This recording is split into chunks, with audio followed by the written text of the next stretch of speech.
Welcome, traveler. You've found your way to this quiet corner of the night, where stories whisper and shadows stretch. I am the storyteller, and tonight, I'll guide you into a world of mystery and dreams. I know many of you come here to unwind, to let your mind drift as sleep slowly takes over. So before we begin, take a deep breath, and if you enjoy these stories, don't forget to like this video and subscribe.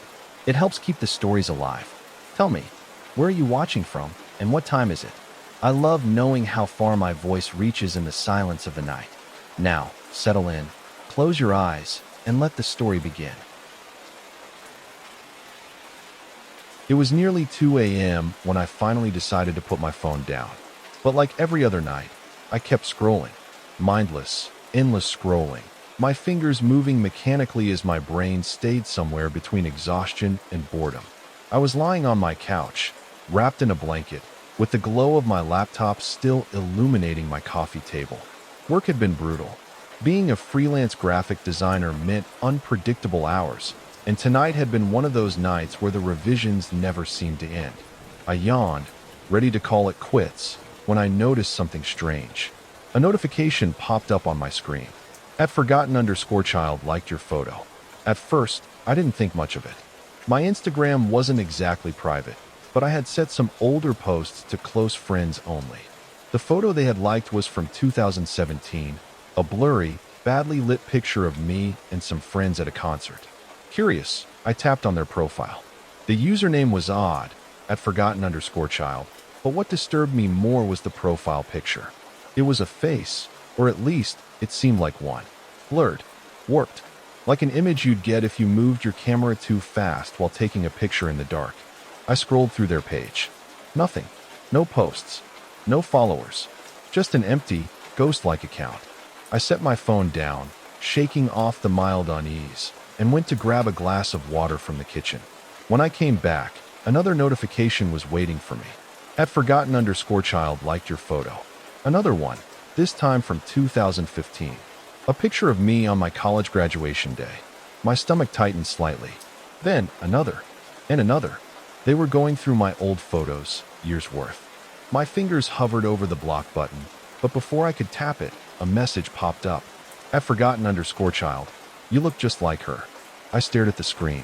A weird mix of confusion and discomfort settled in my chest. My mind instantly jumped to scam bots or fake accounts fishing for attention. I typed a quick response. Me who? No reply. I waited for a few minutes, then shrugged it off. It wasn't the first time I'd had random strangers message me. Maybe someone was just being creepy. I hit block and shut off my phone. But even as I tried to sleep, something about that blurred profile picture stayed with me. I woke up groggy, my body sore from sleeping in the awkward position I had curled into on the couch. My phone was buzzing on the coffee table. It was Maya, a co-worker from a design agency I sometimes freelanced for. Her message was short and weird. Maya, so, since when are you on Tinder? I frowned, still half asleep. Me? I'm not. Maya, are you sure? She sent a screenshot. It took me a second to process it. The profile picture was me, smiling, hair pulled back, wearing a red sweater I distinctly remembered from last winter. The other photos were also mine, pulled from different points in my life. But the name wasn't mine. Amelia J. My stomach twisted. I scrolled through the profile, my heart thudding in my chest. The bio was short, but it made my skin crawl. I never left. She took everything from me. A sick feeling settled deep in my gut. Me, where did you find this? Maya, it popped up in my feed. But, the weirdest part? I swiped right just to see what would happen. They messaged me immediately. Another screenshot followed. Amelia J. You know her, don't you? Amelia J. She doesn't deserve this life. Amelia J. Do you remember what she did? My breath hitched. I forced myself to think rationally. Someone was messing with me. Maybe a stolen identity scam. Maybe a prank. But how did they know me? How did they know my life? I opened Tinder myself and searched, but the account was already gone. My hands trembled as I double-checked my social media for any recent breaches. Nothing. No weird logins. No unfamiliar locations. Then, another notification popped up. @forgotten_child tagged you in a post. I clicked on it. It was an old, blurry photograph of a woman standing in front of a mirror. Her features were indistinct, but something about her posture, the shape of her face. My stomach dropped. She looked like me. The caption read, "Do you remember now?" I slammed my phone down. This was beyond a prank. Someone was watching me, following me. I jumped to my feet and yanked open the curtains to my apartment window. My breath caught. A dark shape, standing in the alley below. Just standing there, watching. I stumbled back, my heart hammering so hard it felt like my ribs would crack. I looked again. The alley was empty. I forced out a shaky breath. Maybe I imagined it. Maybe the paranoia was getting to me. But I could still feel it, that gnawing sensation at the back of my mind. Like I was being watched. I barely slept that night.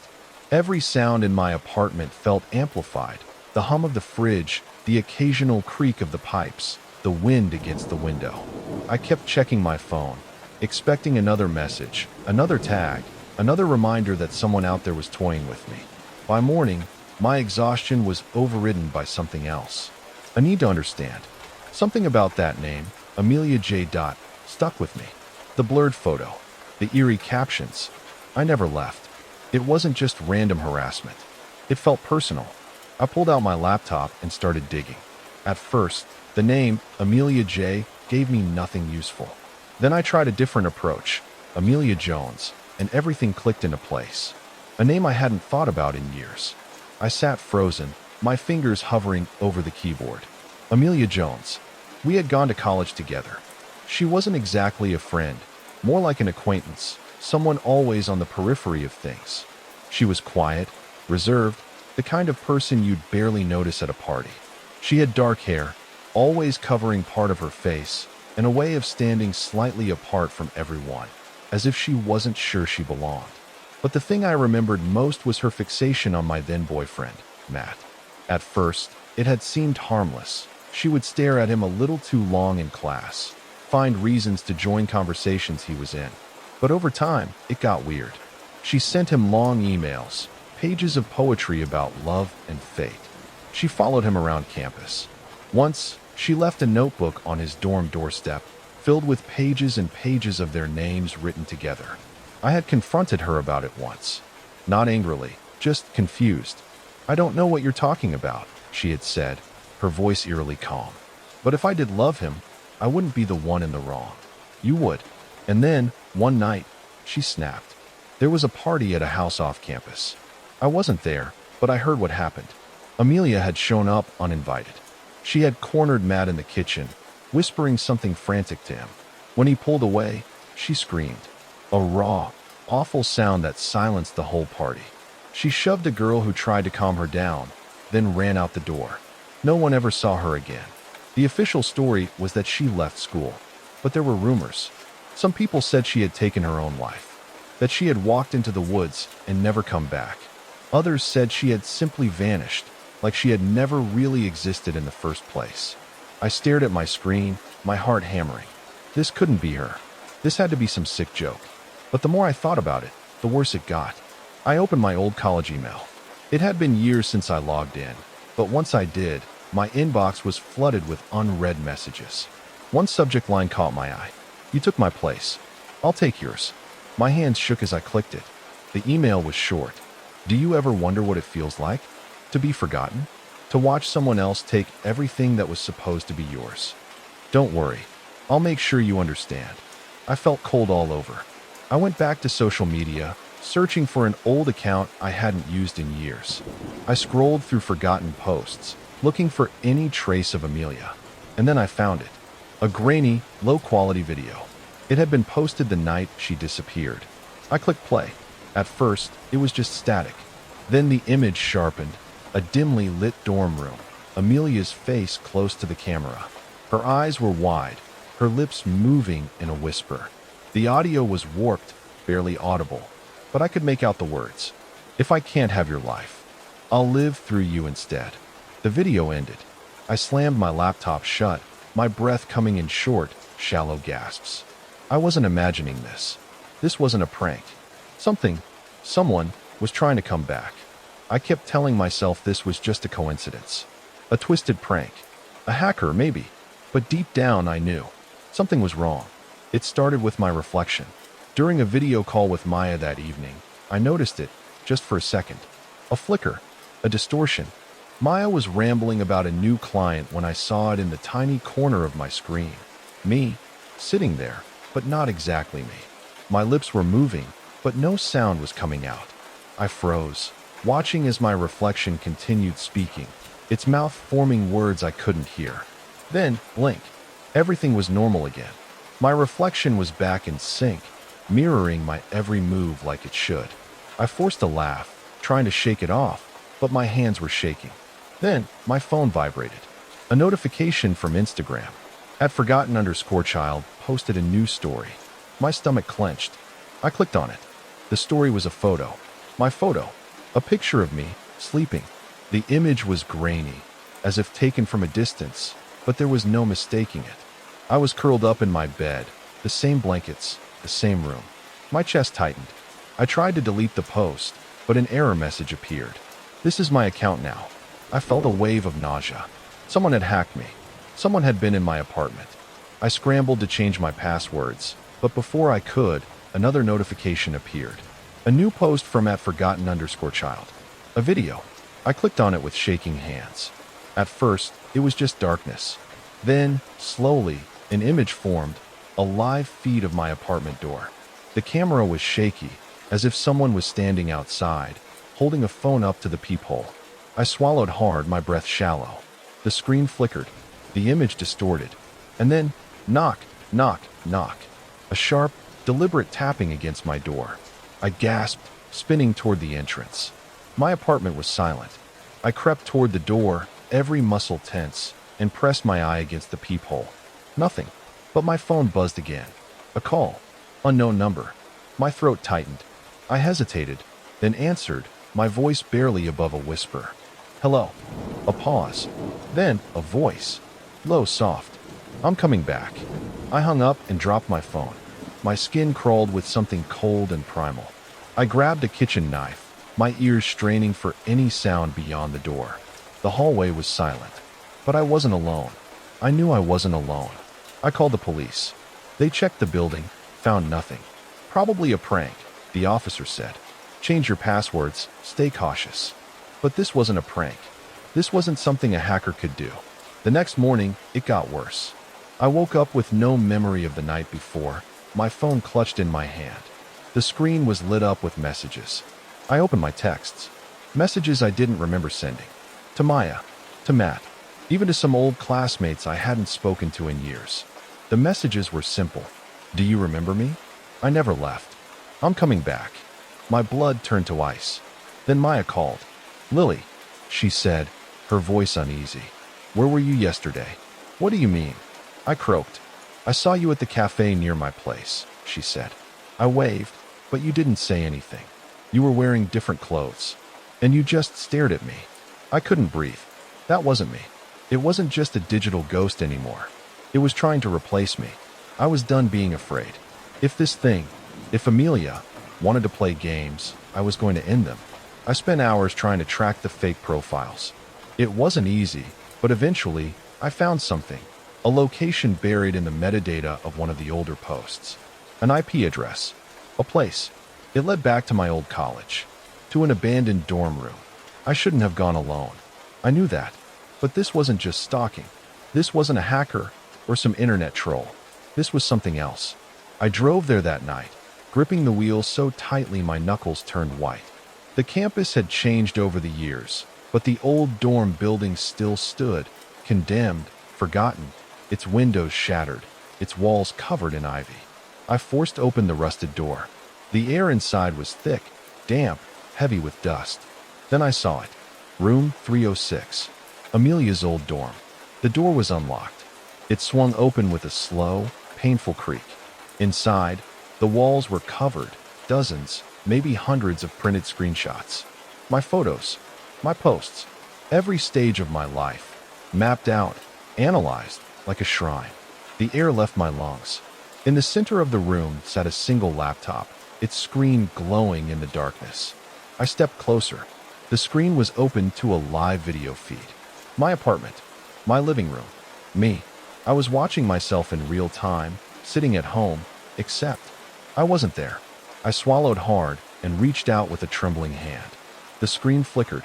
A file popped open, an old recording. A voice crackled through the speakers. You became me the moment you ignored me. Now I'll become you. The air turned frigid. The video feed of my apartment glitched. My reflection on the laptop screen suddenly smiled. I wasn't smiling. I stepped back. The screen warped, and in my place, Amelia's face emerged, her dark eyes staring, her lips moving in a silent whisper. I turned, heart pounding, but I wasn't fast enough. The pull hit me like a wave, something overwhelming, suffocating, like my mind was being dragged from my body. I stumbled against the desk, gasping, my vision blurring. Then my phone rang. I barely had the strength to lift it, but when I did, I saw the name on the screen. Maya. I pressed answer. Hey, she said casually. Where have you been, Amelia? I felt my stomach drop. I turned slowly, toward the cracked mirror on the wall. The reflection looking back at me wasn't mine. Days passed. I went back to my life. My apartment. My work. My friends. Nothing felt wrong. Nothing felt off. And yet, people kept looking at me strangely. Maya tilted her head when we met for coffee. You just seem different, she said slowly, stirring her drink. I don't know. Quieter. Like you're thinking about something all the time. I smiled. I guess I just needed a change. She frowned, but she didn't push. Others noticed too. My voice sounded softer. They said, my habits had shifted, small things, subtle things. I didn't remember liking tea, but apparently, I drank it every morning now. It didn't matter. Life moved forward. One night, as I scrolled through my phone, a strange account appeared on my feed. At @LilyCarter_92. My stomach twisted. It was an old profile, one I didn't remember making. The name was mine, but the profile picture wasn't. The woman in the photo looked familiar. She looked like me. The last post was a simple message. I never left. I stared at the screen, my fingers trembling. And then, slowly, I smiled. I should have listened to the warnings. The emails had come in waves, stories of broken bones, trauma, people vanishing without a trace. It was all part of the legend surrounding the last tour, an underground extreme haunt whispered about in the dark corners of the internet. Unlike the polished, scripted haunted houses at theme parks, this was something else entirely. It promised real fear, real pain, and most of all, a test of limits no one should cross. Which, of course, made it irresistible. I'm Adrian Cole, a true crime YouTuber. At 30, I've built my channel on the kind of stories people can't look away from. Unsolved murders, missing persons, disturbing experiments that blur the line between fact and fiction. I've covered some of the most twisted cases you can imagine, but this was a chance to experience horror firsthand, to step into a legend, and, if I played my cards right, to create the kind of viral content that could push my channel into the stratosphere. That's how I justified it, anyway. The invitation had arrived in my inbox 2 weeks ago. No sender, no website, just an address outside New Orleans and a time. Midnight, March 3rd. Attached was a waiver that read more like a death certificate. The rules were clear. No safe word. No contact with staff outside of assigned moments. The tour ends when the last person escapes. Most people would have backed out right then. I didn't. That's how I found myself outside an abandoned Victorian manor, the night air thick with humidity, a slow drizzle turning the dirt road to mud beneath my boots. The place looked like something out of a ghost story, its rotting facade barely visible under a full moon, ivy swallowing the walls, blackened windows watching us like dead eyes. I wasn't alone. There were 3 other participants, each drawn by the same reckless curiosity. Kara, a social media thrill seeker, the kind who jumped off cliffs and explored abandoned asylums for likes. Her blonde hair was pulled into a tight ponytail, her leather jacket zipped to her throat despite the heat. She was already live-streaming, phone light reflecting in her sharp, eager eyes. Marcus, an ex-Marine built like a tank, arms crossed over his chest. He radiated skepticism, scanning the manor like he was planning an escape route. I've been through worse, he muttered. This is a joke. Leon, quiet, anxious, the only one who seemed to regret being here. His clothes hung loose on his frame, and his hands never stopped twitching. There was something oddly familiar about him, but I couldn't place it. Then, the gates groaned open. 5 figures stepped into view, their movements slow and deliberate.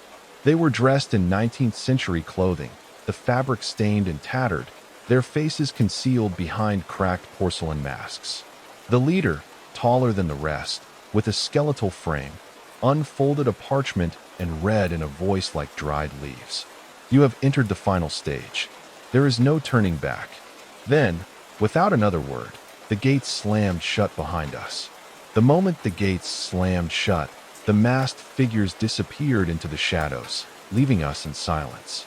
No instructions, no path forward, just the sound of our own breathing and the thick, oppressive darkness surrounding the manor.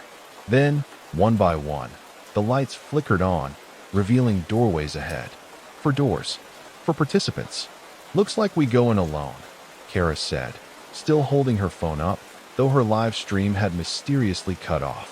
Marcus snorted. Classic scare tactic. Leon, however, was stiff as a board, his face paler than before. He kept shaking his head. "No, this isn't right." The moment my fingers touched the doorknob, a cold jolt shot through my arm. The door swung open on its own, revealing a dimly lit room with a single chair in the center.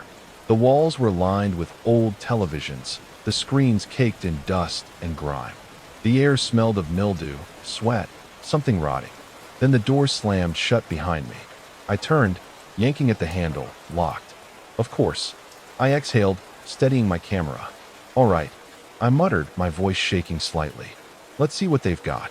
The TVs flickered to life all at once, static filling the room. Then came the footage. At first, it looked like standard haunt-style scares, grainy recordings of past participants, each in different rooms, screaming, pleading, banging on doors that never opened. But something about their faces, something about their eyes, it wasn't just fear. It was knowing. I leaned in, focusing on the screen. The audio warped, their words distorting into something nearly inhuman. But as I listened closer, I began to make sense of them. They never let you leave. It's not part of the show. They're real. They're real. Then, the footage changed. A new figure appeared, someone sitting in a chair, just like mine. I squinted, my stomach turning to ice. It was me. I was watching myself. The video showed me staring straight into the lens, whispering something too soft to hear. My own eyes were sunken, my face pale, as if I had been there for days, maybe weeks. Then, suddenly, I moved, only not in the room, just on the screen. My video self smiled. A long, slow grin. My breath hitched, and I stumbled back just as the screens blinked to black. The room plunged into darkness. A second later, Kara's scream shattered the silence. I slammed my fists against the door. "Kara." No response. Then, as if on cue, my door unlocked with a soft click. I pushed it open and stepped into the hallway, nearly colliding with Marcus. He had kicked down his own door and was breathing hard, his fists clenched. "Kara's gone," he said, his voice low. "Something's wrong." "Where's Leon?" I asked. Marcus pointed. A few feet away, Leon stood frozen in the middle of the hall, staring at a security monitor embedded into the wall. The screen showed Kara's room. She was sitting in a chair, her head down, her fingers digging into the armrests. She wasn't moving. "She's still in there?" I asked. "She should be," Marcus said. But I checked. The room's empty. I frowned, looking from the monitor to the hallway. How can she be in the room and missing at the same time? That's when my own camera screen glitched. Just for a second. A brief flicker of static. Then an image flashed across it, too quick to process, but enough to make my stomach drop. There was something standing behind us. Not a person, not a masked actor. Something inhuman. Leon exhaled sharply, his whole body trembling. This isn't part of the tour. Something was terribly wrong. The hallway we had just walked through was gone. In its place was an endless corridor, stretching into the darkness, lined with doors that hadn't been there before. The air was thick, almost liquid, making it hard to breathe. My camera, still running despite my best efforts to turn it off, began to flicker, its lens warping the space around us like a funhouse mirror. Then, Kara appeared. She was standing at the end of the hall, perfectly still, her back to us. "Kara," I called. No response. Marcus, still on edge, stepped forward. "Where the hell did you go?" Slowly, Kara turned. But it wasn't her. Her face looked the same. Same features, same blonde ponytail, but the way she moved was wrong. Too stiff, too unnatural. And then she spoke. "You shouldn't be here." But it wasn't her voice. It was deeper, layered, as if multiple voices were speaking at once. My stomach nodded. "Kara." She tilted her head, her lips curling into a slow smile. "It's better if you stay." Then I noticed something that made my blood run cold. Her shadow on the wall. It wasn't following her movements. It twitched, its hands contorting, its fingers writhing like they had a mind of their own. And then, the shadow's head turned, facing us, even though Kara's real body hadn't moved. The shadow spoke. "Stay, stay, stay." Leon grabbed my arm, his grip iron tight. "We have to go." We stumbled backward, pushing past doorways that hadn't been there moments ago. The entire house was shifting, rearranging itself like a living thing. "This isn't possible," I whispered, but I knew by now. This place didn't care about logic. Leon's breathing was ragged. I know this place." I turned to him. "What?" His face was pale, eyes hollow. "My brother. He came here a year ago." I blinked. "Wait, what?" Leon swallowed hard. He was obsessed with this place, thought it was just another extreme haunt. But he never came back. A sinking feeling coiled in my gut. "Did you report it?" He shook his head. "No one would believe me. But I found something. Videos, old footage of past participants. Not the ones they advertise, not the fun, scary action clips. These were different." My skin prickled. "Different how?" Leon's voice trembled. "They were empty. People just walking around. Vacant. Smiling like they weren't themselves anymore." The hairs on my arms stood on end. "The last known recording," Leon continued, "was just audio. A voice whispering over and over again. 'Stay, stay, stay.' Then, a loud slam cut him off. We turned. Marcus was gone. A door had appeared where there had been nothing but solid wall a second ago. It was slightly open, swinging on rusted hinges. "Marcus," I called, stepping forward. Silence. Then, from inside, a voice. "Adrian, come here." It wasn't Marcus. My pulse hammered in my ears. "We're not going in there." Leon nodded. "He's gone." "We don't know that," I argued, gripping my camera like it was a weapon. But then my screen glitched again. It wasn't recording anymore. It was live streaming. The comments were flooding in. Hundreds of them, scrolling too fast to read, except for one repeated phrase. "Who's that behind you?" My breath caught in my throat. I turned. The hosts were there. The masked figures, standing perfectly still at the end of the hall, watching us. But something was different. Their masks were slipping. I saw their faces, if you could call them that. Hollow. Empty sockets where eyes should be. And smiles, too wide, stretching beyond human limits. And then, all at once, they took a step forward. The hallway twisted and folded in on itself, the flickering light bulbs above barely illuminating our way. Every door we passed had vanished as if the house itself was corralling us toward a single destination. And then we saw it. The exit. A pair of massive double doors at the far end of the hall, their brass handles glinting. A faint breeze seeped through the cracks, carrying the scent of rain and wet earth. The outside. Freedom. Leon gasped. We made it. We ran. Our footsteps echoed, our ragged breaths filling the suffocating air. Closer. 10 feet away. Then 5. A shadow moved. Kara stepped into view, standing directly in front of the doors. Smiling. Her face was calm, eerily serene, her hands resting loosely at her sides. But her eyes weren't hers anymore. "You don't have to leave," she whispered. I skidded to a stop, heart hammering. "Kara, it's better if you stay." Leon grabbed my wrist. "Don't listen to her. That's not Kara." Her smile widened. Her lips moved, but the voice didn't come from her mouth. It came from behind us, from inside the walls, from everywhere at once. "Stay, stay, stay." Then, without warning, Something surged out of the shadows behind us and wrapped around Leon's ankle. He screamed. I lunged for him, but the darkness pulled, dragging him backward into the yawning black void. His nails scraped against the wooden floor as he thrashed, his eyes wild with terror. Adrian. Then his screams changed. They became wrong, garbled. Then laughter. Horrible, distorted laughter. I staggered back, my body trembling as the darkness swallowed him whole. Then it was just me, and Kara, still smiling. I bolted, not toward the doors, because I knew now they weren't real. I ran in the opposite direction, deeper into the house, my legs screaming in protest. I didn't know where I was going, only that I had to get away. And then, out of nowhere, a door appeared. Not like the others. This one was different. It was small, almost hidden, tucked away behind rotting bookshelves and peeling wallpaper. Something about it felt wrong, which meant I had to go inside. I hesitated for only a second before wrenching it open and stepping through. What I found on the other side made my blood turn to ice. A control room.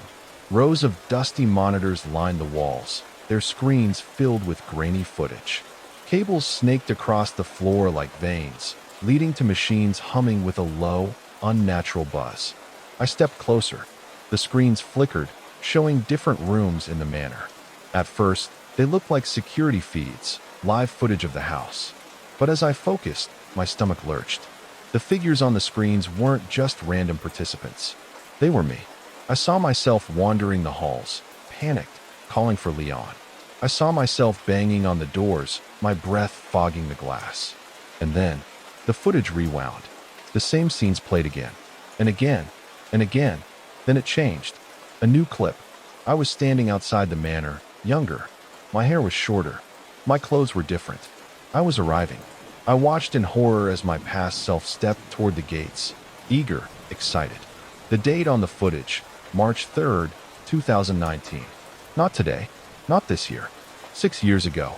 My hands began to shake. No, the last tour wasn't just a haunted house. It wasn't a game. It was a loop. And I had been here before. The whispering started again. Stay, stay, stay. I spun around. The masked hosts were there, standing in the doorway. Their porcelain masks had cracked, their faces barely visible underneath. I saw what lay beneath the broken shells. Hollow eyes, cavernous grins stretched too wide, skin too smooth to be human. One of them tilted its head. One must stay. My camera glitched again. I glanced down. It was still live streaming. The comments were coming in faster than ever, filling the screen. But now, they were all saying the same thing. Adrian, don't turn around. I looked up, just in time to see my own reflection in the monitor. Only, it wasn't me anymore. It grinned. Then, the lights went out. The last tour's legend only grew after that night. No one ever saw Adrian Cole again. At first, his disappearance was just another mystery, another internet rabbit hole for armchair detectives to obsess over. His last known video, a grainy, low-light recording of him standing outside the abandoned manor, became viral within days. In the clip, Adrian speaks to the camera, his usual mix of excitement and skepticism evident. All right, guys, this is it. The last tour. No one really knows what happens inside. But tonight, we find out. He glances behind him at the rotting Victorian mansion, its windows like empty eye sockets. A gust of wind rattles the iron gates as he steps forward. Then, the footage glitches. For a fraction of a second, his reflection in the glass of the front door moves before he does. Thousands of commenters notice immediately. Did anyone else see that? His reflection twitched first. That's not normal. Guys, I swear, watch at 032. His reflection smiles before he even touches the door. The video cuts off abruptly as he crosses the threshold.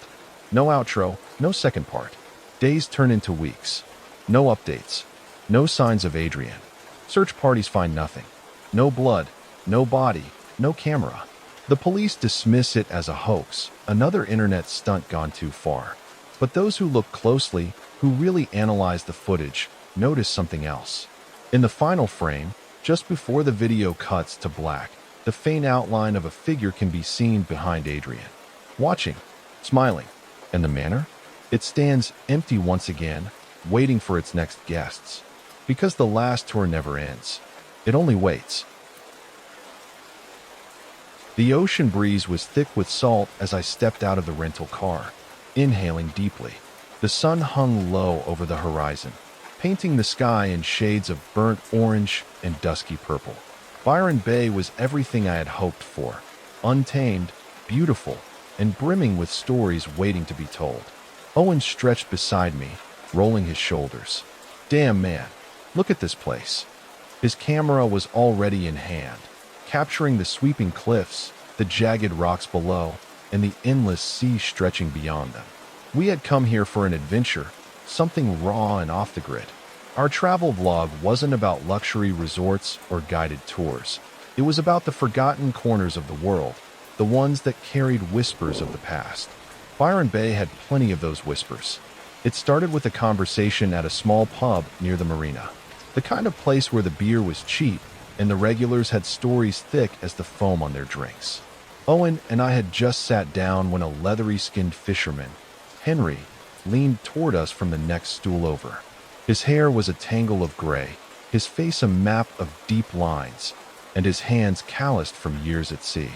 "You boys are new round here," he muttered, swirling his beer. It wasn't a question. "Just visiting," I replied. "Doing some filming, off-the-grid spots." Henry snorted. "Off the grid? You mean the cliffs?" Owen nodded. "Yeah, thinking about camping up there tonight." The old man set his glass down hard enough to make the bartender glance over. "Bad idea." I waited, but he didn't continue. Owen leaned forward, intrigued. "Why's that?" Henry sighed and rubbed a hand over his jaw. "You ever hear of the Watcher of the Bay?" We shook our heads. "He's out there," Henry said, voice dropping to a murmur. "Lurks in the trees near the cliffs. People've seen him watching campers at night. Just standing there, not moving, not blinking." A chill crept over my skin, but Owen grinned. "Like a ghost story?" Henry's eyes darkened. "People disappear around here, mate. If you see him, don't run. He hates it when you run." I chuckled, shaking my head. "Come on, you don't actually believe that, do you?" Henry didn't smile. "Believe what you want. Just don't say I didn't warn you." The bartender muttered something under his breath and walked away. A few of the other patrons had fallen silent, eyes flicking toward us before looking away just as quickly. Owen, ever the thrill seeker, leaned toward me. "Dude, we have to check this out." I hesitated, but only for a moment. That was the thing about stories. You never really believed them until they became yours. So we left the pub, packed up our gear, and set out toward the cliffs. Not knowing that night, we would see him, and we wouldn't be ready. The cliffs were even more breathtaking at night. The moonlight turned the ocean into a sheet of silver, waves crashing below with a rhythmic, almost hypnotic force. The air was thick with the scent of salt and damp earth. It was the kind of place that felt untouched, raw, and eerily quiet. Owen and I set up camp just a few feet from the cliff's edge, positioning our tent so we had an open view of the sea. The wind rustled the trees behind us, but otherwise, there wasn't a single sound. No birds, no insects, just silence. I powered on my camera, adjusting the focus before grinning into the lens. "All right, guys, here we are, Byron Bay, camping off the grid at one of the most beautiful but supposedly haunted spots in Australia." I turned the camera to Owen, who smirked. "Haunted by some creepy dude called the Watcher," he added, setting down a portable lantern. "Apparently, he just stands there, watching people in the dark. Sounds like an ex-boyfriend with boundary issues." I laughed, shaking my head. "So let's test it out. If there is a Watcher, we're inviting him to come say hi." I panned the camera toward the tree line. Nothing but darkness. Satisfied with the footage, we settled into the tent, the fabric rippling against the coastal wind. Owen fell asleep first, but I lay awake, listening. At some point, I drifted off. Then, at 3:13 a.m., I woke up. It wasn't a noise that startled me. It was the absence of noise. No wind, no waves. The world outside had gone completely still. And then, crunch, a single footstep, then another. My breath hitched. The sound was unmistakable. Something was moving outside, slow and deliberate, circling the tent. Owen stirred beside me. "Did you hear that?" he whispered. I nodded, my pulse hammering. Crunch. It was closer now. Owen reached for the zipper of the tent, his fingers trembling. I wanted to stop him. Every part of me screamed, "Don't look." But before I could say anything, he unzipped the flap just an inch, just enough to peek through. His breath hitched. I turned my head slightly, just enough to see through the gap. There, standing at the tree line, just beyond the reach of our lantern's glow, was a figure. Motionless. Watching. I couldn't make out details, only the outline of a tall, human-like shape, its shoulders hunched slightly forward, its posture unnatural, wrong. For a moment, we just stared. Then I reached for the flashlight. The beam cut through the dark, illuminating the spot where the figure had stood. But there was nothing. Gone. Owen exhaled sharply, zipping the tent shut in one quick motion. What the hell? I couldn't speak. My mind was racing, trying to make sense of what I had just seen. We sat there, rigid, listening. But the footsteps didn't return. Eventually, exhaustion won over fear, and we drifted into a restless sleep. The morning sun painted the cliffs in gold, but the unease from the night before still clung to me. Owen, however, was already up, stretching, his usual confidence intact. "Dude," he said. It was probably just some drifter. I frowned. A drifter who stands perfectly still in the dark and disappears the second we shine a light on him. Owen shrugged. Maybe he ran, but I knew what I saw. That figure hadn't moved, hadn't flinched. It was just there. Instead of arguing, I pulled out my camera, scrolling through the footage from last night. And that's when I noticed it. Right at the moment when Owen unzipped the tent, just as the figure came into view, the footage glitched. The screen warped with static, a distorted hiss crackling through the audio. I rewound, played it again. The distortion was only there when the figure appeared. My stomach tightened. "Owen," I muttered, showing him the screen. "Look at this." He frowned, watching the footage. The distortion, the static, the shadowy outline in the distance. For the first time, he didn't have a joke.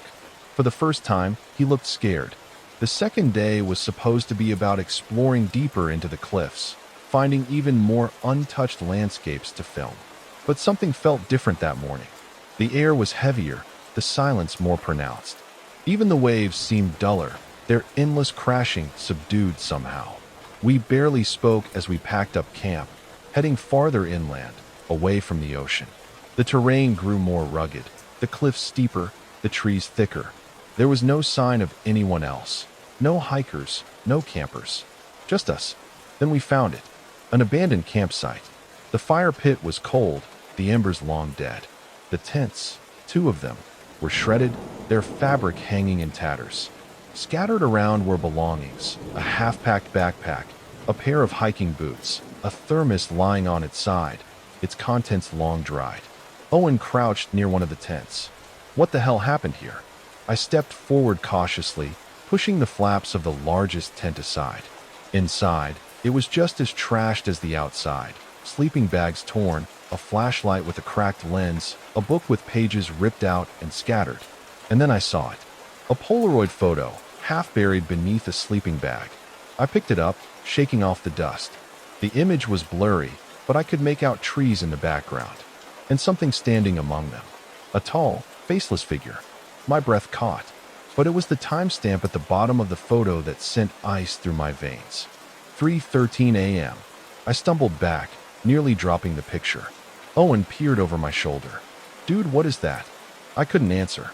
That's when we noticed something else. The woods had gone completely silent. No birds. No rustling leaves. Nothing. We left the campsite quickly after that, neither of us saying what we were both thinking.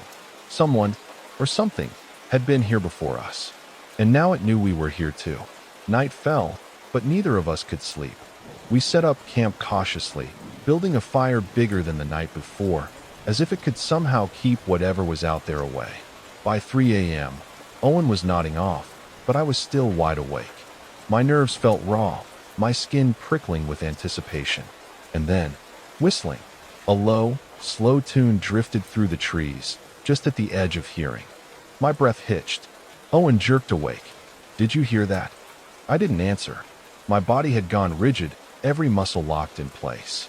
I turned my head ever so slightly toward the trees, and there, just beyond the firelight, stood a figure. Tall, motionless, watching. The whistling stopped. Owen tensed beside me, gripping my arm. What the? I shook my head quickly, my instincts screaming at me to be quiet. I didn't know how I knew, but something deep inside me, something primal, was warning me. Be silent. Don't move. Don't acknowledge it. The figure tilted its head. Just a fraction. Almost curious. The fire crackled. The air was too still. I could feel my pulse hammering in my skull. The same thought repeating over and over. Don't run. Don't run. Don't run. Owen exhaled sharply, his fear breaking through the fragile silence. Screw this, he muttered. I barely had time to react before he bolted. Straight into the dark. My breath caught in my throat. No, the figure didn't chase him. It didn't even flinch. Instead, it slowly, deliberately, turned its head and looked at me. My blood went cold. For a long moment, nothing happened. Then, without a sound, the figure simply vanished. Not into the woods, not into the night. It was just gone. And somewhere out there, in the pitch-black forest, Owen was running. Alone. I didn't stay to search for Owen. I know how that sounds. I know what kind of person that makes me. But in that moment, standing alone in the flickering firelight, my pulse hammering, my breath coming in short, shallow gasps, one thought consumed me. I have to get out of here. I grabbed my backpack, shoving my camera inside with shaking hands, and bolted. I didn't bother packing up the tent. I didn't care about leaving supplies behind. I just ran, down the winding trails, through the thick brush, my heart pounding louder than my footsteps. The sun wasn't up yet, but I didn't stop. By the time I reached town, I was soaked in sweat, my legs burning, lungs screaming. My first instinct was to call the police, but I already knew how that would go. We'll send someone to check it out. He probably just wandered off. People go missing in the bush all the time. No, I wasn't waiting around. I made my way straight to the bus station, checking schedules with frantic hands. The earliest bus out of Byron Bay was leaving in 20 minutes. I bought my ticket, sat in one of the hard plastic chairs, and tried to catch my breath. The town was still asleep, the streets empty. The sky was starting to lighten at the edges, but I didn't feel safe. I didn't feel safe anywhere. When the bus pulled up, I climbed on, keeping my head low. Only a few passengers were scattered throughout the rows. I took a seat near the back, pressing myself against the window, trying to disappear into the seat. As the engine rumbled to life and the bus rolled out of town, I finally exhaled. I was leaving. I was safe. But then, I glanced at my reflection in the window, and my stomach dropped. I was still, too still. While the world outside the bus blurred past in motion, my reflection sat rigid, unmoving. No breath, no blinking. It wasn't copying me. It was staring directly at me. I tore my gaze away, heart hammering. Slowly, hesitantly, I turned my head toward the seat beside me. Empty. Nothing was there. But I could feel it. A presence. Something watching. My hands clenched into fists, nails digging into my palms. The bus rumbled forward, the road stretching endlessly ahead. And then, BZZZT. My phone vibrated in my pocket. I hesitated, dread pooling in my stomach. With trembling fingers, I pulled it out. No caller ID. I swallowed hard and answered. Silence. Then, a voice. My voice. Whispering. I told you not to run. The phone slipped from my fingers, clattering to the floor. And in the reflection of the window, my unmoving self smiled. Days passed. Then a week. No one heard from me again. But my YouTube channel, my travel vlog, kept running. An auto-scheduled upload went live just a few nights after I vanished. The video was supposed to be raw footage from our last night in Byron Bay. But when viewers clicked on it, all they saw was a distorted mess, static flickering across the screen, brief glimpses of trees, flashes of Owen's terrified face, the glow of our campfire before everything blurred into darkness. Then, at 3:13 a.m., the screen stabilized. The camera was pointed toward the woods. And there, at the very edge of the frame, stood a figure. Too tall, too thin, blurry, but wrong. It didn't move. It just stood there, watching. The video cut to black. The comments poured in. What am I looking at? Dude, this is creepy as hell. Is this some kind of ARG? Then one comment stood out. A user asked, "Wait, wasn't Liam behind the camera?" The replies came fast, but Liam never answered, because Liam was already gone. I should have stopped when I had the chance. That thought repeats in my mind every night now. When I lie awake, staring at the dark ceiling, listening for sounds that shouldn't be there. When I wake up to my laptop screen glowing, even though I know I shut it down. When I see shadows flickering just out of my vision. I should have stopped when I had the chance, but I didn't. My name is Dylan Reese. I run a true crime YouTube channel, mostly covering disturbing internet cases, things that slip through the cracks, lost in the depths of the web. Some of my videos get demonetized because they touch on things YouTube doesn't like, but my audience is loyal. They crave the eerie, the unexplained, the stories that leave you with a sick feeling in your gut. That's why, when I first heard about the Everleys, I couldn't let it go. The Everleys were a picture-perfect family vlog channel that had been popular a couple of years ago. They had it all: squeaky clean parents, 3 adorable kids, and a massive following. The kind of family that made brand deals with toy companies and posted daily videos of staged pranks and family outings. Then, one day they vanished. No warnings, no goodbyes. Their channel wiped clean. Social media accounts deleted. News outlets barely covered it. Just another internet mystery. Most people forgot about them. But then, the final upload appeared. I first stumbled across whispers of it on a dark web forum dedicated to internet mysteries. A post claimed that a deleted Everly video had been recovered, one that had never been meant for public eyes. Supposedly, it was their last video before they disappeared. A few people said they had seen it. Fewer still claimed to have a copy. Most called it an urban legend. Then, someone sent me a link. The file was grainy, corrupted in parts. A typical Everly video at first. Emily, the youngest daughter, playing with dolls while her mother, Melissa, films her. The setting, their bright, cheerful living room. But halfway through, something changes. Emily looks off camera, eyes wide, face pale. Then she whispers, "Please help me." The screen cuts to black. The video was only a few minutes long, but it left me shaking. It didn't feel fake. It wasn't a prank. There was something wrong in that house. And the fact that the family had vanished right after? I knew I had to dig deeper. I had no idea what I was getting myself into. I couldn't stop thinking about the final upload. The way Emily's voice cracked when she whispered, "Please help me." The look in her eyes. It felt real. Too real. I had to know more. I spent the next few days digging through internet archives, searching for any remnants of the Everleys' deleted videos. Most of them were gone for good, wiped clean. But the internet never truly forgets. On an obscure forum dedicated to lost media, I found a user who had downloaded a large chunk of their content before it was erased. I paid him in Bitcoin for the files. When the videos finished downloading, I started watching. At first, they were exactly what I expected: carefully curated family-friendly content. Birthday parties, morning routines, cutesy pranks. A perfect, polished version of family life, the kind that brands love to sponsor. But something felt off. It took me a while to notice.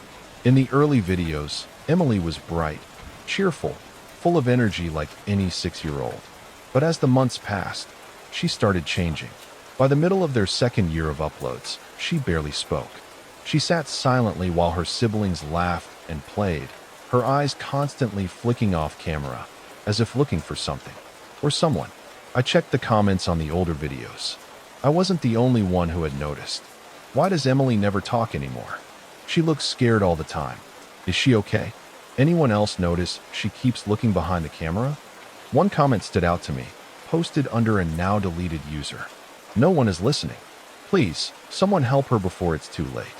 I scrolled back through the videos, looking for anything unusual.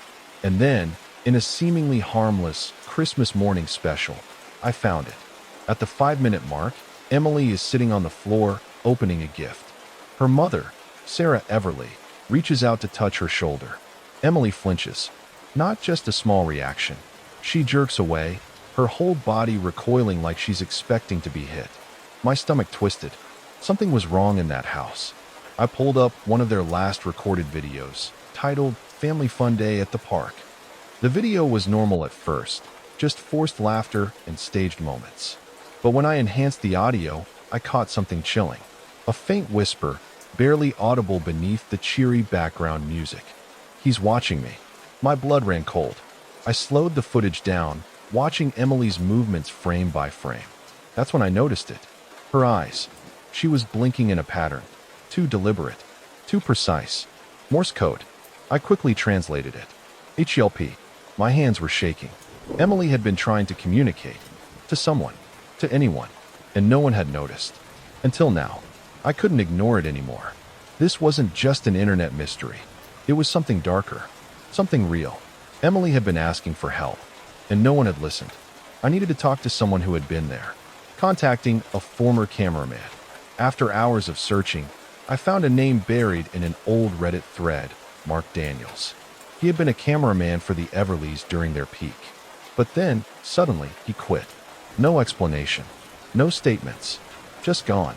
I tracked him down. His personal website was inactive, but his LinkedIn was still up. I sent him a message. No response. I sent another. Then another. 2 days later, I got an email.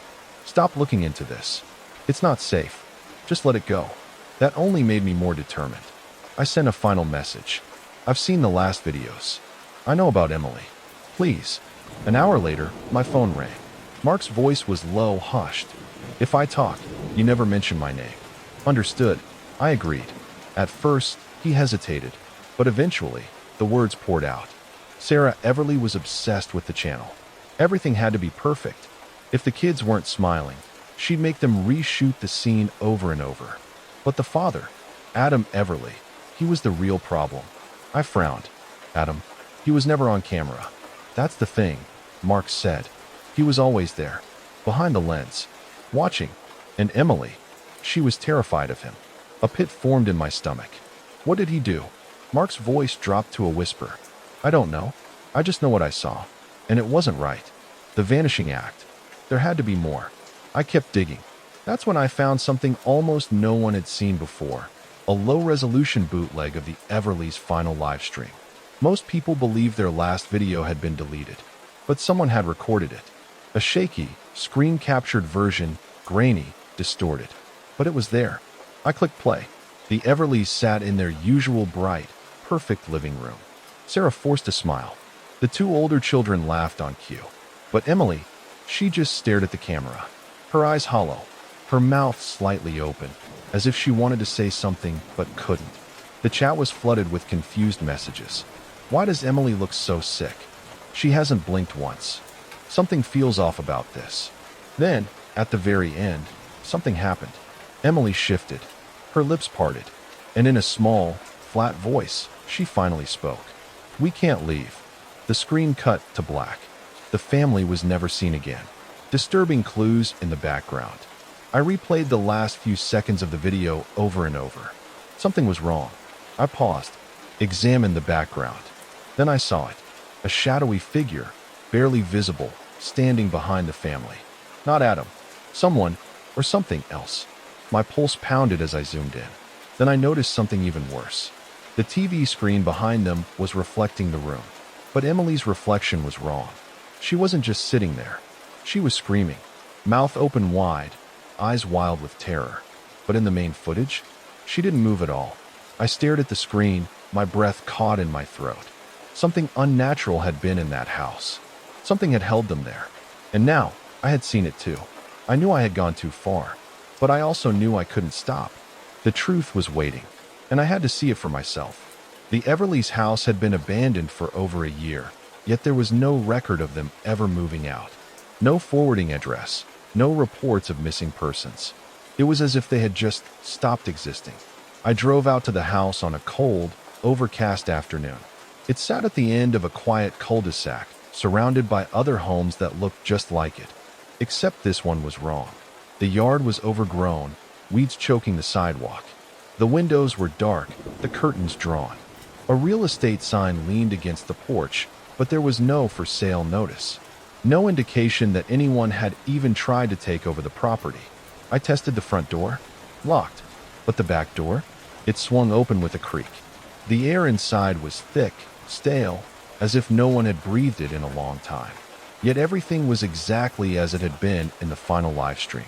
The couch, the coffee table, the framed photos of a perfect family, smiling at a camera that had recorded something no one was supposed to see. A thick layer of dust covered everything, but nothing had been disturbed. It was as if they had just stood up one day and vanished. And then I saw Emily's favorite stuffed rabbit lying in the corner. I picked it up. It was stiff, like it hadn't been touched in a year. Something cold crept up my spine. I wasn't alone here. I moved deeper into the house, past the silent kitchen, down the narrow hallway. Then I saw it, a door leading to the basement. It was slightly open, revealing only darkness. I hesitated. Every instinct told me to leave, but I had come too far. I stepped inside. The basement was freezing. Dust floated in the dim light from a single hanging bulb. And against the far wall, sitting on a desk covered in cobwebs, was an old laptop. Still plugged in, still powered on. The screen flickered, and without me touching anything, a video started playing. It was Emily. She sat alone in a pitch-black room, the glow of the camera illuminating her pale face. Her hair was messy, her cheeks hollow. Her lips trembled as she whispered, "He doesn't let us leave." My blood ran cold. Her eyes darted past the camera, as if watching something just behind it. She leaned in closer. "He's watching right now." Suddenly, the camera moved on its own. It tilted away from her, panning across the darkness, turning toward a door. The basement door. The same door I had just walked through. A deep, heavy breath echoed through the speakers. I turned, and I wasn't alone anymore. A footstep creaked on the floorboards upstairs. Then another. Slow, deliberate. Something was moving above me. I killed my flashlight, pressing myself against the desk, barely breathing. The footsteps descended the stairs. My camera was still recording. I fumbled to turn it off, my fingers shaking. Then my phone screen lit up. A new notification. My breath caught in my throat. The Everleys just went live. That was impossible. I stared at the notification in horror. My thumb hovered over the screen. I tapped it. The live stream opened. The screen was dark, the footage blurry and unstable. Someone's handheld camera was moving through the basement. But this wasn't an old recording. It was happening right now. And in the grainy image, I saw something worse than any nightmare. The camera turned, and I saw myself, standing in the basement, back pressed against the desk, eyes wide, exactly as I was right now. The screen flickered, then the feed cut to black. And from the darkness behind me, I heard a whisper. "You shouldn't have come." I didn't think. I just ran. Up the basement stairs, heart slamming against my ribs. The moment I hit the first floor, I sprinted for the front door, grabbing the handle. Locked. I twisted it hard, yanking, pulling with everything I had. It wouldn't budge. The house groaned around me, like the walls were breathing. Then, the TV clicked on. I froze. The screen flickered, static hissing through the empty house. My gut twisted as I recognized the grainy footage playing. It was the final upload, but something was different. The video wasn't just showing Emily anymore. It was showing me. I watched in sick horror as I appeared in the footage, standing in this very room, just as I was now. My face pale, my chest rising and falling in ragged breaths. On screen, Emily sat in the same position as before, her small hands gripping her stuffed rabbit. But this time, she looked directly into the camera, directly at me. Her lips moved. A whisper. "He found someone new." My stomach dropped. No. My camera blinked red. It was recording. I yanked it off my shoulder, fumbling for the power button, but then my phone vibrated in my pocket. I pulled it out with trembling hands. A notification. New live stream started. The final upload, Dylan Reese. A chill ran down my spine. I opened the YouTube app. The stream was already live. The comment section was flooding in. "Dylan? What is this? Dude, stop messing around. This is creepy as hell. Turn around." My breath came in short gasps. I couldn't look. I couldn't. But then, a final message appeared at the top of the chat, pinned by the channel. "We can't leave." The same words Emily had said before she disappeared. A shadow moved in the reflection of the TV screen. Something was behind me. I felt it before I saw it. Cold breath against my neck. A whisper inside my head. Your turn. The camera's red light pulsed, and the screen cut to black. Days passed, then weeks. Dylan Reese's followers noticed his absence almost immediately. He had been active online nearly every day, always engaging, always uploading. Then, suddenly, nothing. No updates. No new videos. No response to messages. At first, some assumed he was taking a break. Others speculated that he had gone too deep into his latest investigation. But then, people noticed something strange. His channel was still active. Every night at exactly 3 a.m., a live stream would begin. A single, silent feed from inside a house. The Everly's house. The camera never moved. The house remained empty. No one ever appeared on screen. But those who watched long enough noticed small things. A door slightly ajar when it hadn't been before. A shadow flickering just out of frame. A distant whisper beneath the static. The chat was locked. No one could type, except for one message. A single phrase, pinned permanently at the top. We can't leave. No one ever saw Dylan Reese again. But his channel? It kept growing. And every night, more people tuned in. Just to see if something, or someone, would finally appear. I woke up to the dull glow of my phone screen, the notification light blinking insistently. My head was still foggy with sleep as I reached for it, squinting at the message on the lock screen. Your account has been temporarily locked due to suspicious activity. I sat up abruptly, heart rate spiking. My fingers fumbled as I unlocked my phone and tapped on the Instagram notification. A second message popped up before I could process the first. Too many failed login attempts. Please reset your password. A knot tightened in my stomach. I hadn't tried logging in. My hands moved automatically, navigating to my email. My inbox was flooded with security alerts, hundreds of them. Password reset requests from different locations. New York, London, Berlin, Tokyo. Some timestamps were just seconds apart. I swallowed hard. This wasn't just some random phishing attempt. Someone was actively trying to get into my account. I tapped the reset link in the latest email and changed my password. But even after securing my account, a lingering unease clung to me. Who would go this far? Out of instinct, I logged into my backup Instagram account, the one I used for work when I didn't want clients snooping on my personal life. My heart stuttered when I saw a new suggested account at the top of my feed. At Lucia Steele. The profile picture was mine. The bio was mine. The grid of photos mine.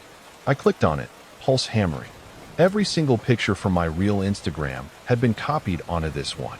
But something was off. The captions were different. They weren't the generic ones I usually posted, golden hour in Brooklyn sunset, or coffee first, always hot beverage, but deeper, more personal. Things I had never shared. I scrolled down, my stomach twisting tighter with every post. Under a picture of me in Paris last summer. I hated this trip. I smiled for the camera, but I wanted to disappear. Under a mirror selfie in my old apartment. You're not supposed to be here. This wasn't the plan. My breathing turned shallow. These weren't just random guesses or generic captions. These were my real thoughts. Things I had never told anyone. Then a new notification popped up. A message request from @Lucia Steele. Hands trembling, I tapped on it. The message was short, chillingly direct. I finally fixed it. You were living it wrong. I stared at the words, my skin prickling with cold. Who the hell was Lucia Steele? And how did she know everything about me? I tried to rationalize it. Maybe someone was just copying my account, scraping my photos, playing some elaborate prank. But that didn't explain the captions, the thoughts I'd never shared with anyone. I refreshed Lucia Steele's profile, half expecting it to be gone. It wasn't. There was a new post. I clicked on it, my stomach tightening. It was a photo of my apartment window. From the outside, the angle was unmistakable. My apartment was on the second floor, facing the street. Someone would have had to stand in just the right spot to take that picture. My hands felt ice cold. I scrolled down. One comment, from a private account, caught my eye. She doesn't even know yet. I stared at it, feeling a deep, gnawing dread settle in my chest. Didn't know what? I clicked on the private account, but it was locked. No profile picture, no posts. Just a blank name with a single follower, Lucia Steele. I needed to stop this. I reported the account, but Instagram's response was infuriatingly slow. A generic message. Thank you for your report. We will review this profile and take action if necessary. That wasn't good enough. I texted Sophie, my best friend since college. Someone's stealing my identity on Instagram. Can you report them too? A few minutes later, she replied, Wait, what? But I thought you made that account. I frowned. What are you talking about? I followed Lucia Steele because I thought it was your new account. It looks way more real than the one you have now. I stared at the message, my fingers tightening around my phone. More real? I switched to my main Instagram and checked my follower count. I'd lost over 20 followers since this morning. Curious, I searched some of my closest friends. They were all following Lucia Steele. I was shaking as I typed. Sophie, why would you think it's my new account? Her response came with a screenshot. A direct message from Ava Sinclair. This is my new account. Don't trust the other one. I dropped my phone. I never sent that message. Something was very, very wrong. That night, I couldn't sleep. Every sound outside made me flinch. The thought of someone standing outside my apartment, watching, made my skin crawl. I triple-checked the locks, closed the blinds, but the unease didn't go away. Around midnight, my phone buzzed. Sophie was video calling. I answered, relieved to hear a friendly voice. Hey. She looked concerned. Ava, are you okay? You don't look. Her voice faded into the background as I noticed something behind me on the screen. My reflection. It was lagging. Not like a glitchy connection.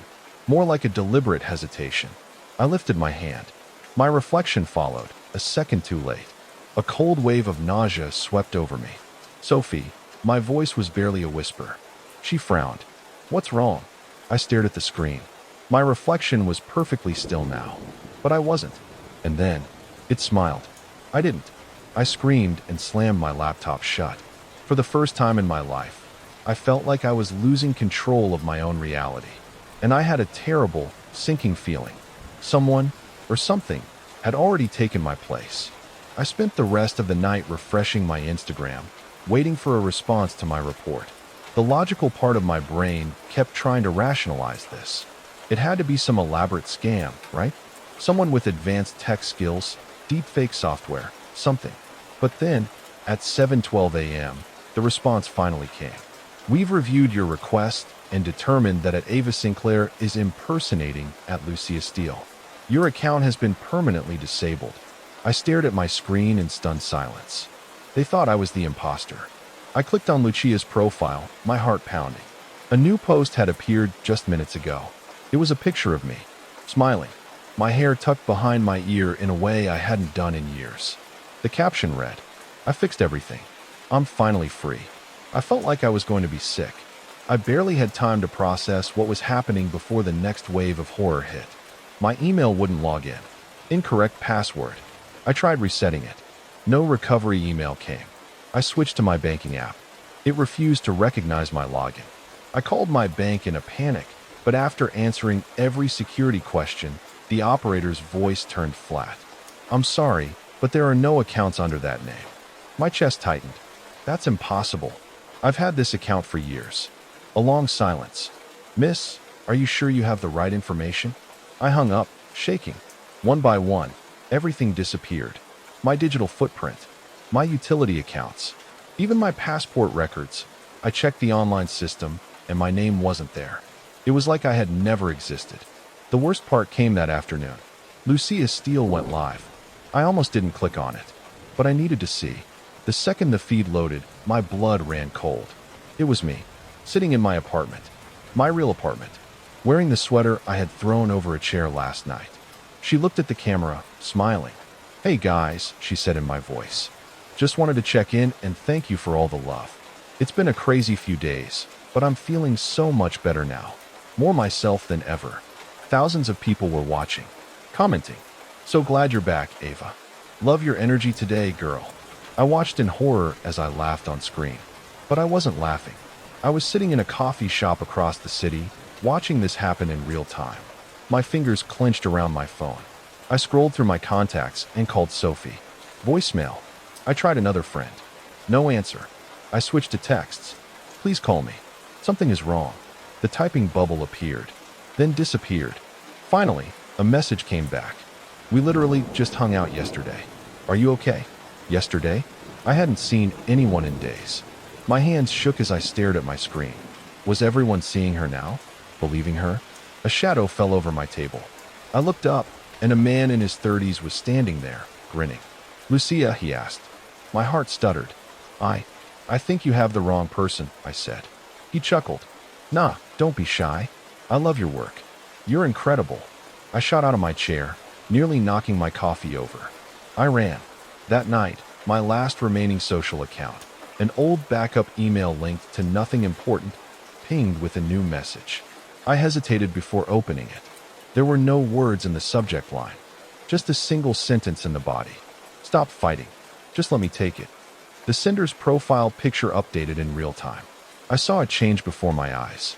A new photo appeared. It was me, sleeping, taken from inside my bedroom. I had lost my accounts, my money, my identity, but I wasn't going to lose myself. Lucia Steele had taken everything from me, but she wasn't real. She was a glitch, a fraud, an intruder in my life. If she could manipulate technology, I could fight back the same way. I spent hours in a darkened apartment, the glow of my laptop casting long shadows on the walls. I scoured hacking forums, watched tutorials, searched for any exploit I could use. I wasn't a hacker, but desperation makes people learn fast. By 3 a.m., I had found my way in. Lucia Steele was live again. I watched the notification appear like a taunt. Lucia Steele is streaming now. It was time to end this. I breached the live stream. It took 3 different scripts and an old password reset vulnerability, but I did it. The chat exploded as my face appeared on screen, cutting off her broadcast. At least, I thought it was my face. The comments scrolled past at lightning speed. WTF is happening? Are there 2 of them? Holy shit, that's the real Ava. My breathing was ragged as I stared at the screen.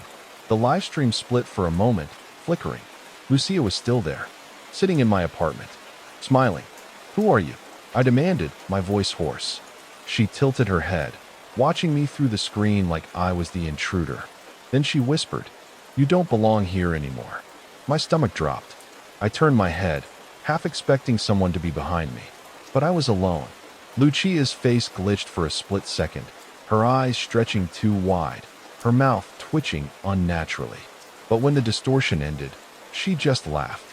Look at you, she said softly, still clinging. The screen flickered again. My image wavered. Then I saw it. There were 2 of me, one on the screen, one in the real world.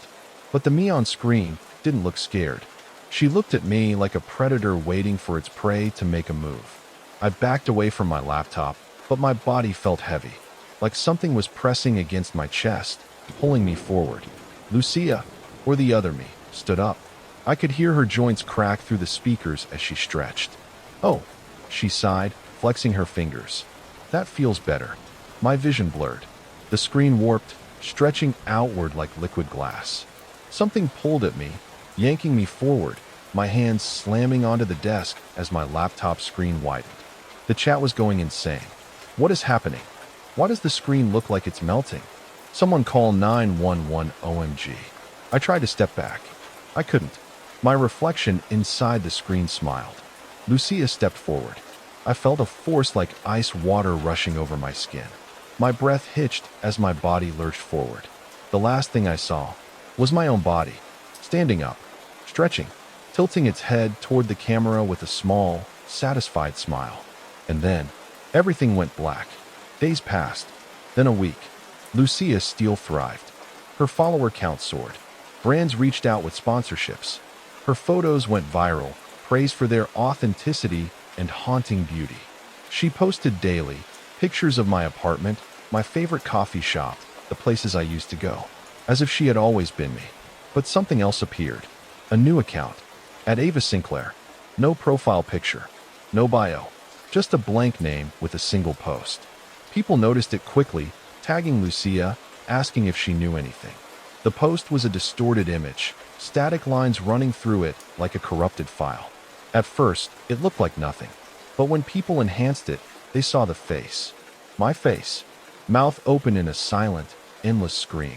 More posts followed, each one more warped than the last. Some looked like I was trapped behind glass, hands pressed against the screen. Others were just shadows, barely recognizable. People speculated in the comments. Is this some kind of art project? I swear to God, the face moves if you look too long. Why does this feel wrong? Lucia never acknowledged it, never commented, never reacted, until the final post appeared. A plain black image. No distortion, no hidden screams. Just a caption. You were never real. I fixed you. After that, the @Ava Sinclair account disappeared. No trace. No archives. It was as if I had never existed at all. And Lucia Steele? She kept smiling. She kept living. Because now, she was real. The bus ride into town was quieter than I expected. Outside the window, fields stretched for miles, broken up only by clusters of trees and the occasional farmhouse. I shifted in my seat, adjusting the seatbelt over my growing belly. At 5 months pregnant, everything felt uncomfortable, but I told myself this move was for the best. I had left everything behind. Philadelphia, my past, the father of my child. I needed a fresh start, a place where I wasn't constantly looking over my shoulder. Wilton, Pennsylvania, was the definition of quiet. A small town with one main street, a few diners, and a church that seemed to loom over everything. It was the kind of place where everyone knew each other. My new apartment was small but cozy, tucked into the second floor of an old brick house. It smelled like dust and old wood, but I liked it. Safe. Anonymous. A week after moving in, I joined a prenatal support group at the community center. The doctor had suggested it. It's good to be around other mothers, he said. I wasn't sure about that, but I went anyway. The room was warm and bright, lined with plastic chairs.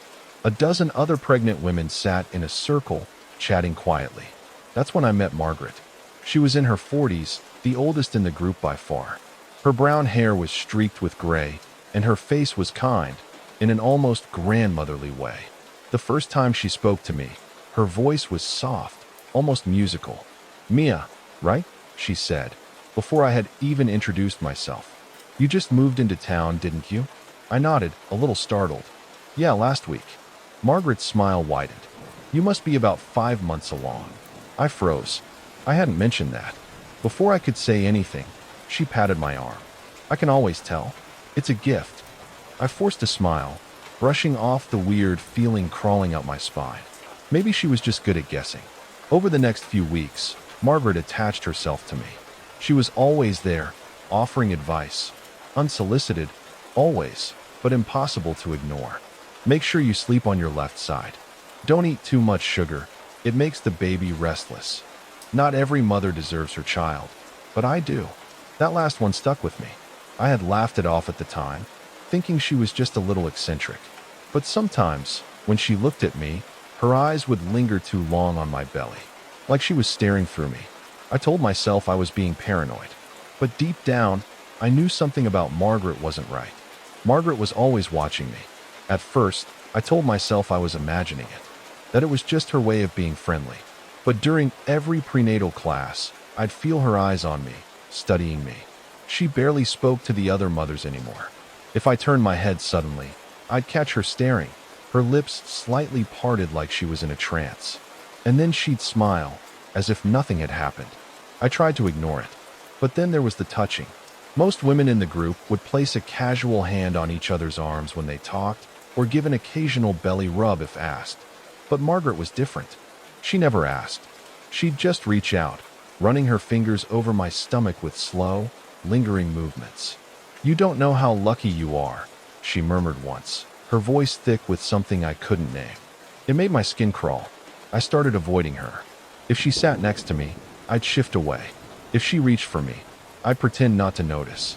But no matter what I did, I couldn't shake the feeling that she was always there. Then came the gift. It was a chilly night, late October, when I found the package. I had just finished a shower, the apartment dimly lit with only my bedside lamp.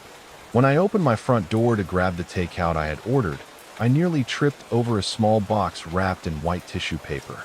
There was no note. Inside was a handmade baby blanket, soft and delicate, with embroidered lace along the edges. At first, I smiled. It was beautiful. Whoever made it had put in serious effort. Then I saw the name. Eleanor. My breath caught. I hadn't told anyone about that name. Not my doctor. Not the other women. I had only thought about it, written it in my notebook once, just to see how it looked. My hands trembled as I folded the blanket back into the box. Margaret. It had to be her. The next morning, I skipped the prenatal class and went straight to my laptop. If Margaret knew about Eleanor, then I needed to know more about Margaret. A quick search of Wilton, Pennsylvania, and Margaret didn't turn up much. A Facebook profile, some old photos of a woman who looked happier than the one I knew. But after digging deeper, through local archives and newspaper clippings, I found something. A headline from 1998. Local woman loses unborn child in tragic late-term miscarriage. I clicked the article, my heart pounding. It was Margaret. Her face was younger, her hair darker, but it was her. The article explained that she had been 7 months pregnant when complications had led to an emergency delivery. The baby didn't survive. And the baby's name? Eleanor. I slammed my laptop shut. Margaret hadn't just been obsessed with my pregnancy. She had been obsessed with my baby. And somehow, she had known the name I had never spoken out loud. I had always been careful about locking my doors. Living alone, pregnant, and new to town, I knew better than to take risks. But lately, something was wrong. One night, I woke up around 2 a.m., my throat dry. As I shuffled toward the kitchen for a glass of water, I noticed it. The front door was unlocked. I stood frozen, my pulse hammering in my ears. I was sure I had locked it before bed. Absolutely sure. But now, the deadbolt was turned, the chain unlatched. I locked it again, double-checking each latch, then searched the apartment. Nothing was missing, nothing out of place. But I couldn't shake the feeling that someone had been inside. A few nights later, I noticed something else. My ultrasound photos were gone. I always kept them pinned to my fridge with a magnet. A tiny black and white print of my daughter, her curled little body barely visible. But now, the space where they had been was empty. My stomach twisted. I searched the entire apartment, under the couch, in the drawers, between the pages of my books. Nothing. I told myself I must have misplaced them, that I was just stressed. But then came the whispers. The first time I heard them, I was half asleep. A faint, murmuring sound coming from the baby's nursery. I sat up, holding my breath. The room was still empty. I hadn't decorated yet, hadn't even set up a crib. Just an open space with bare walls. But I could hear it. A voice, too low to make out words, soft and rhythmic. Like someone whispering a lullaby. I flipped on the light. The whispering stopped. The room was empty. I barely slept that night. The next morning, I did something I had been too afraid to do before. I went to Margaret's house. She lived in an old Victorian home on the edge of town, surrounded by trees that blocked most of the sunlight. The house looked wrong, like it had been lived in too long by someone who never left. Margaret opened the door before I could even knock, as if she had been waiting. She smiled. "Mia, come in, dear." I didn't move. "Did you take something from my apartment?" She tilted her head, her smile widening. Mothers should share. My hands clenched into fists. "Stay away from me." Margaret let out a soft laugh, like I had said something amusing. "You'll understand soon enough." I turned and left, my whole body trembling. But I couldn't stay away for long. The next day, while driving past Margaret's house, I saw it. Through the open window of her second floor, a crib. My heart stopped. It was identical to the one I had picked out online. The same soft white wood, the same delicate carvings. But I hadn't even ordered mine yet. Margaret had. I slammed on the gas and sped home, nausea rising in my throat. I needed to get out of Wilton. I called Daniel. He had never been thrilled about my pregnancy, but he had promised to be there for me. Even if things had been rocky between us, I still trusted him. He had always told me I was overreacting about Margaret, that I was just hormonal. But now I needed him to believe me. No answer. I called again, and again, straight to voicemail. That night, I barely slept. The next morning, I tried him again. Still nothing. Then, around noon, my phone buzzed. Voicemail from Daniel. I pressed play. At first, just breathing. Shallow, unsteady. Then, a voice. Margaret's voice. Now it's just us girls. The message cut off. I dropped my phone. Daniel was gone. And Margaret was telling me, in the clearest way possible, that I was next. The night was colder than usual, a deep chill settling into my bones as I lay in bed. I pulled the blanket up around my shoulders, my body aching from exhaustion. Sleep came in fragments these days, shallow and restless. Then I smelled it. A sharp, sickly sweet scent filled the air, creeping into my lungs. I tried to move, to push myself up, but my body was heavy. My limbs wouldn't respond. Panic surged through me. My mind screamed at my muscles to work, to fight, but I was trapped in my own body. Through my half-lidded eyes, I saw a figure standing over me.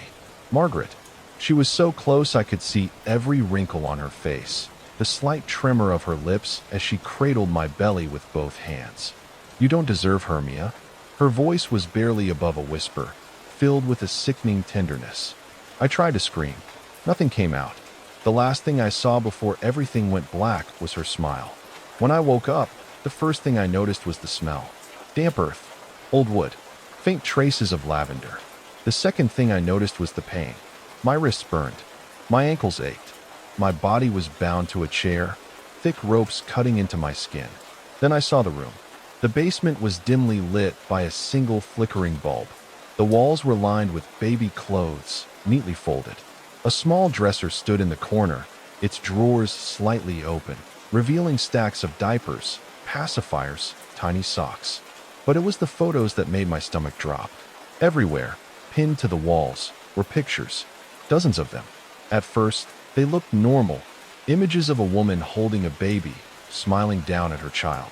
But the longer I looked, the more wrong they became. The woman in every picture was Margaret. The baby in her arms was different in each photo. Different sizes, different clothes, different children. My pulse pounded in my ears. A crib sat in the center of the room, rocking slightly as if someone had just left it. And then I heard her. Margaret sat in the shadows, gently humming a lullaby. She turned toward me, a scalpel glinting in her hand. "You should rest, Mia. You've done your part." She took a step closer. "It's my turn now." Adrenaline. It hit me like a lightning bolt. I thrashed against the ropes, my nails digging into the chair's wooden arms. The bindings cut into my skin, but I didn't stop. Margaret frowned, stepping closer. "Shoo, don't fight it, sweetheart. You don't want to hurt yourself." I jerked my wrist hard. The rope scraped against my raw skin, but I felt it loosen. Margaret raised the scalpel. I yanked again, and suddenly, my right hand was free. I didn't think. I moved. Grabbing the first thing I could reach, a glass baby bottle from the table, I swung it with all my strength. It shattered against Margaret's face. She screamed, stumbling backward, blood running down her cheek. I wasted no time. I ripped off the rest of the bindings, ignoring the pain, and ran. I bolted up the basement stairs, fumbling with the door handle. Locked. Behind me, Margaret was already recovering, her breathing ragged. "Eleanor," she shrieked. I didn't stop. I grabbed a nearby shelf and slammed it into the door. The wood splintered. The lock snapped. And I was free. I tore through the house, out the front door, and into the woods. The branches scratched my arms as I sprinted blindly through the darkness. My lungs burned. My legs screamed for rest. But then I heard her. "Come back, Eleanor." Her voice wasn't human anymore. It was guttural, desperate. I ran faster. Then, just as I felt fingers brush against my shoulder, sirens. The wailing of police cars sliced through the night. Red and blue lights flickered through the trees. Margaret let out an inhuman scream.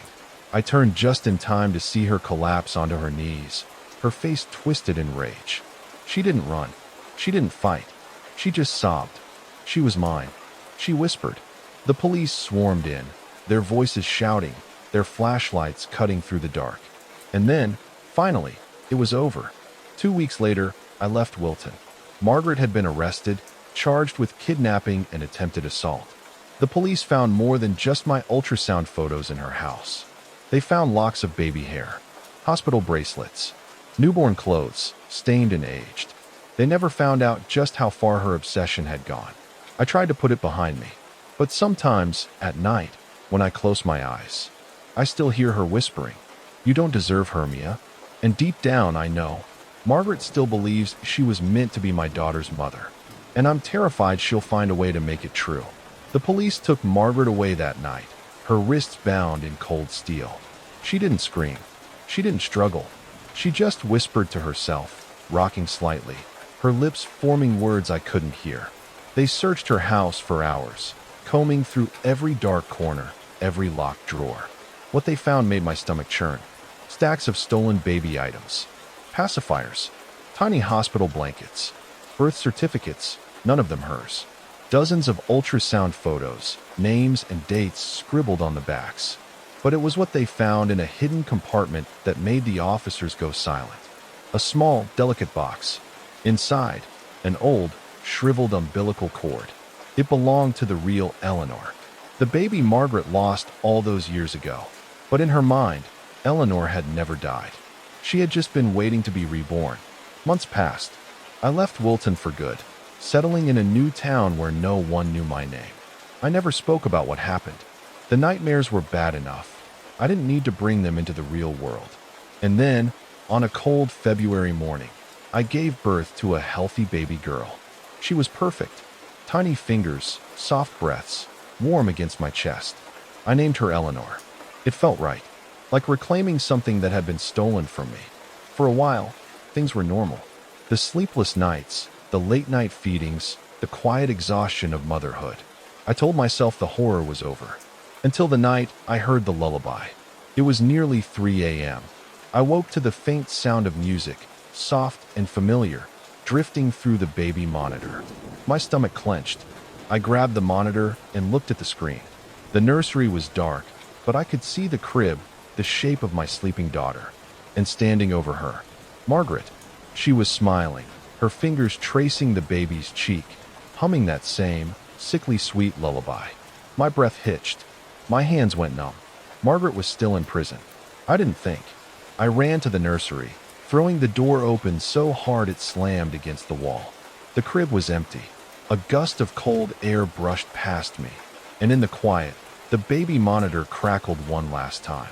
Then, her voice. She was always mine. And in the darkness, my daughter began to cry. I never used to believe in things like glitches in reality or eerie coincidences. But the night everything changed, I was alone in my room, my phone screen casting a cold blue glow against the walls. It was past midnight, way too late for a school night, but I had fallen into another deep scroll on Etheria, my favorite social media app. Lately, though, my For You page had started to feel different. It was subtle at first, more dark, unsettling content slipping into my feed. Videos about sleep paralysis, doppelgangers, and strange messages that made me hesitate before scrolling past. Do you ever feel like someone else is in control? I'd watched one too many of these, I guess, because the algorithm kept feeding me more. A voice recording played automatically as I scrolled. Sometimes, when you look in the mirror, it's not really you looking back. A chill crawled up my spine. I shook it off. It was just an app, just random content. But something about it unsettled me in a way I couldn't explain. Then, the messages started. The first one came late at night, from an anonymous account. No profile picture, no name, just a single message. "I see you." I stared at the screen, my heart thudding. A prank? Some weird bot. I ignored it. But a few minutes later, another message popped up. "Look outside." I hesitated. My curtains were drawn, the room silent except for the faint hum of my phone. I told myself not to be stupid, but my fingers twitched toward the fabric anyway. Slowly, I pulled them back and peered outside. Nothing. Just my quiet suburban street, empty under the flickering glow of the street lamp. I let out a breath I hadn't realized I was holding. Probably some creep trying to mess with me. I blocked the account and locked my phone. That should have been the end of it. But it wasn't. About an hour later, when I should have been asleep, I found myself still scrolling. That was when I came across the live stream. The thumbnail showed a girl sitting in a dark room, barely lit by the glow of a screen. Something about it felt off. I tapped on it without thinking. The video opened to a dimly lit room. The girl sat completely still, her face barely visible in the shadows. She wasn't moving, not even a blink. A strange, sinking feeling settled in my stomach. Then, the screen brightened just a little. The light caught her face, revealing her features. My breath hitched. The girl on the screen was me. I sat frozen, staring at the live stream. The girl, my face, was blank, expressionless. My own bedroom was reflected in the background, but something was wrong. The angles were slightly off, the shadows too deep. I tried to tell myself it was a prank, a deep fake, something explainable. But before I could process it, the screen glitched. A burst of static, a flickering distortion. Then, a message appeared in bold white text. "This is your final warning." The screen went black, and in the silence of my room, I swore I heard a soft knock at my window. I barely slept that night. Every time I closed my eyes, I saw that girl, my face, staring back at me from the screen. The message repeated in my mind like a bad song stuck on loop. "This is your final warning." By the time morning came, I felt like I hadn't slept at all. But what scared me more was how exhausted I felt, like my body had been moving even while my mind had been somewhere else. Then I noticed my phone was still in my hand. The screen was on, unlocked. I didn't remember grabbing it. A wave of nausea hit me as I stared at the screen. My Ethereum account was open, and there, at the top of my profile, was a new post. "It's almost time." My fingers trembled as I scrolled down. The timestamp showed it had been posted at 3:07 a.m. I had no memory of writing it. My heart pounded as I checked my camera roll. Nothing. No photos. No videos. Just an empty void where something should have been. I shut my phone off and threw it onto my bed, breathing heavily. Maybe I was sleepwalking. Maybe I had posted it while half asleep. But deep down, I knew that wasn't true. This wasn't me. A few days later, things got worse. I was on a video call with my best friend, Mia, trying to act normal, but my mind kept wandering back to the live stream, to the messages, to the way my body felt wrong lately. Then I noticed something. In the small box that showed my face on the call, my reflection seemed off. At first, I couldn't put my finger on it. But the longer I stared, the more I realized my reflection was blinking too slow. It wasn't delayed, like a glitchy video call. It was just wrong, like it wasn't following my movements the way it should. I forced a laugh. "Ugh, my camera is acting up." Mia frowned. "It looks fine to me." I almost told her, but something in my gut told me not to. Later that night, I tried to shake it off. It was just a weird coincidence, just my imagination. But the next time I opened my front camera, I knew I wasn't imagining it. I stared into my phone, my own face looking back at me. I blinked once, twice. Slowly, I tilted my head. And that's when it happened. For a fraction of a second, so quick I almost thought I imagined it. My reflection smiled. But I wasn't smiling. That was the night Ethereum changed. I had started avoiding the app, but it didn't matter.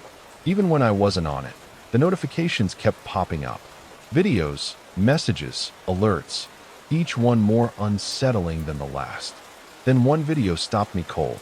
I didn't follow the account. I had never seen it before. But the second I started watching, the voice spoke directly to me. "You've been chosen, Emma." I slammed my phone down. My breath came in sharp gasps. This had to be some kind of AI-generated prank. But before I could process it, another notification appeared. A new viral trend. People were claiming they had seen themselves in places they had never been. Videos showing security footage of people who looked exactly like them, walking through malls, sitting in cafes, boarding trains they had never taken. I swallowed hard. My skin felt cold. Then I made the mistake of checking the comments under my latest video, the one I didn't remember posting. One stood out among the rest. "Emma, you were just here. Why didn't you say hi?" I hadn't left my house all day, but someone who looked exactly like me had. The first time I lost time, I convinced myself it was just exhaustion. I had been running on barely any sleep, my brain constantly replaying the messages, the glitches, the smile that wasn't mine. So when I woke up in the hallway instead of my bed, I told myself I must have been sleepwalking. But then it happened again, and again. One night, I opened my eyes and found myself standing in the kitchen, the fridge door open, my fingers gripping a carton of milk I had no memory of grabbing. My heart pounded as I looked down. My phone was in my other hand, unlocked. The last thing I had searched? What happens if you see yourself? I dropped the phone like it burned me. The worst part came the next morning. I walked into the kitchen, my hands still shaking, only for my mom to glance up from her coffee and say, "You feeling better?" I frowned. "What do you mean?" She gave me a strange look. "You were acting weird last night. You don't remember?" Panic flared in my chest. What did I do? Mom took a sip of coffee. "You came into my room. We talked for a while. You seemed off. Kept saying you needed to stay awake." She shook her head. "I figured you were just overtired. But, Emma, I asked if you wanted to go back to bed, and you just..." She hesitated. "You just smiled at me.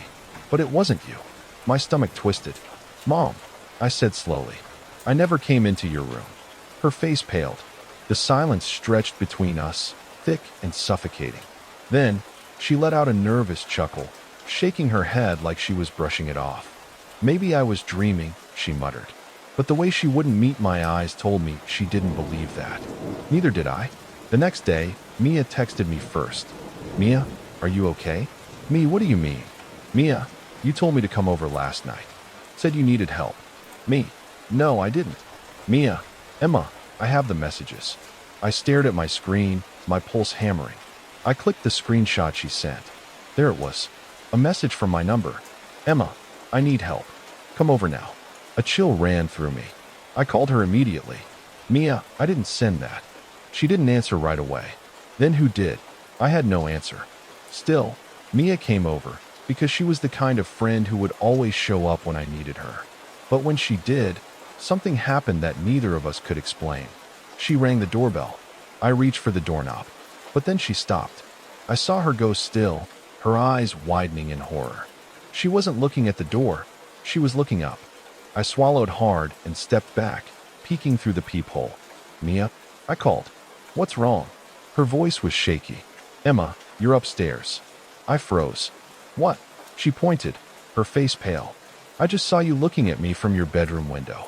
A wave of nausea rolled through me. That wasn't possible. I was downstairs. That night, I stayed away from my phone. I didn't want to see another glitch, another post I didn't remember making. But Etheria had other plans. At exactly 3:07 a.m., my phone buzzed. I turned over, reluctantly picking it up. A notification glowed on the screen. "Emma Brooks is live now." My blood ran cold. I wasn't recording. My hands shook as I clicked the notification, the screen loading into a live stream. The video feed opened, and my breath caught in my throat.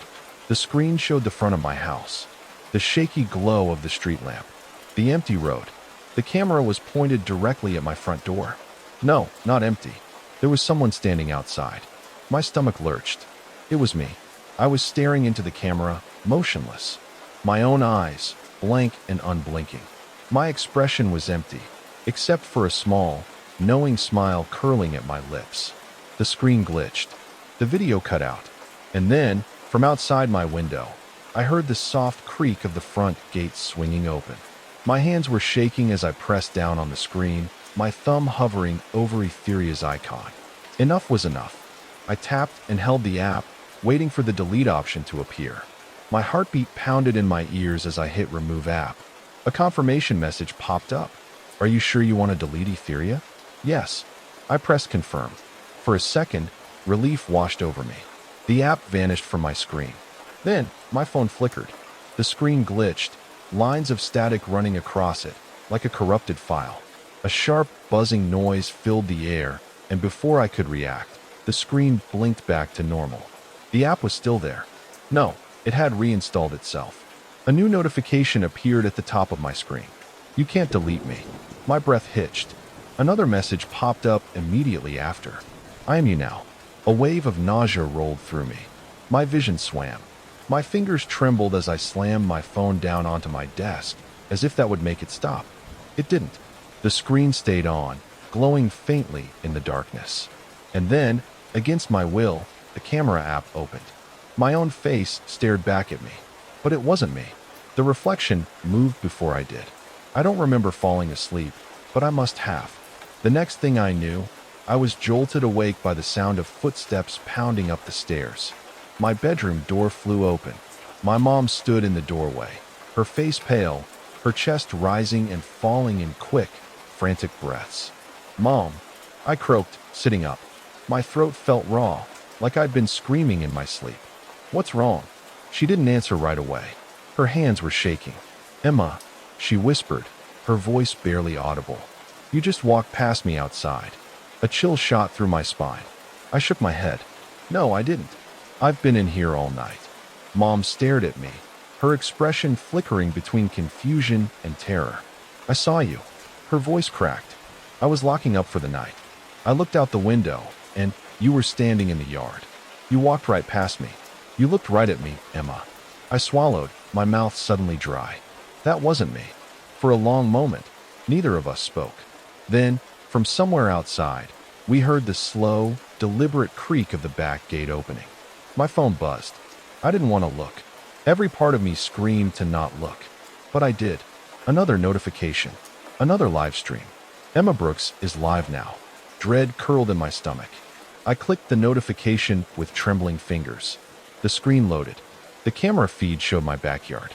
It was dark, the only illumination coming from the dim glow of the porch light. The wind rustled through the trees, casting shifting shadows against the fence. And then, movement. A figure stood at the edge of the yard. My breath caught. It was me. No, not me. The other Emma. She stood perfectly still, staring at the camera, head tilted slightly to the side. A deep, gut-wrenching wrongness filled my chest. I felt like I was looking at something pretending to be me, something that had studied my every move, my every habit, and was now wearing my skin like a disguise. Then she moved. Slowly, she turned toward the camera. My pulse pounded in my ears as she took a single step forward, then another, and then she spoke. Her voice was my own, but warped, distorted, like a voice recording being played in reverse. "It's my turn now."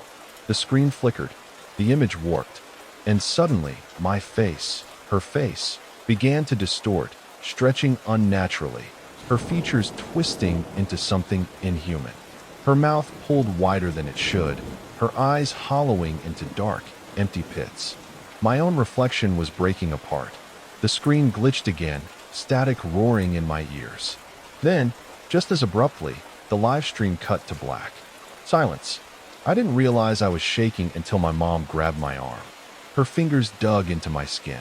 "Emma," she whispered, "what is happening?" I couldn't answer. I could barely breathe. Then, a single, slow knock at the back door. We both turned toward the sound, dread seeping into my bones. Another knock, louder this time. Then, a voice, muffled through the door. But it was my own. "Mom, let me in." Morning sunlight streamed through the kitchen window, painting the countertops in soft golden light. The smell of fresh coffee filled the air. Emma sat at the breakfast table, a quiet smile on her face as she stirred her cereal. Her mother stood by the sink, watching her. The fear from the night before still clung to her like a shadow, but now, in the daylight, it all felt distant, unreal. Her daughter looked fine. Her phone, however, wasn't. The screen was cracked, completely shattered, as if it had been slammed against the ground. When her mother picked it up, she noticed something else. The Etheria app was gone. Not just deleted, erased, as if it had never been there at all. She exhaled, shaking her head. Maybe it really was just a nightmare. Maybe Emma had just been stressed, sleep-deprived, caught in some online hysteria that got out of hand. Her daughter took another bite of cereal, still smiling. Everything was normal again, wasn't it? But then, her mother's eyes drifted to the kitchen window. She froze. Emma's reflection was there, clear in the glass. But something was wrong. The real Emma reached for her coffee. Her reflection didn't. The real Emma turned her head slightly, her brow furrowing. Her reflection didn't move. It was still watching, still smiling. Her mother's breath caught in her throat. For a single, horrifying second, the reflection's smile stretched just a little too wide. Then, it moved. It raised a single finger to its lips. Shoo! Her mother's blood ran cold. She turned to Emma, her voice caught in her throat. But Emma only looked at her with soft, confused eyes. "Mom?" she asked, tilting her head. "What's wrong?" Her mother forced a smile. "Nothing, sweetie," she whispered. But she didn't look at the window again, because she knew the thing in the glass was still watching, still smiling, still waiting. And so, dear listeners, we reach the end, or perhaps just another beginning. If you enjoyed tonight's journey into the shadows, be sure to like, subscribe, and let me know in the comments which story haunted you the most. But before you go, remember, the dark is never truly empty.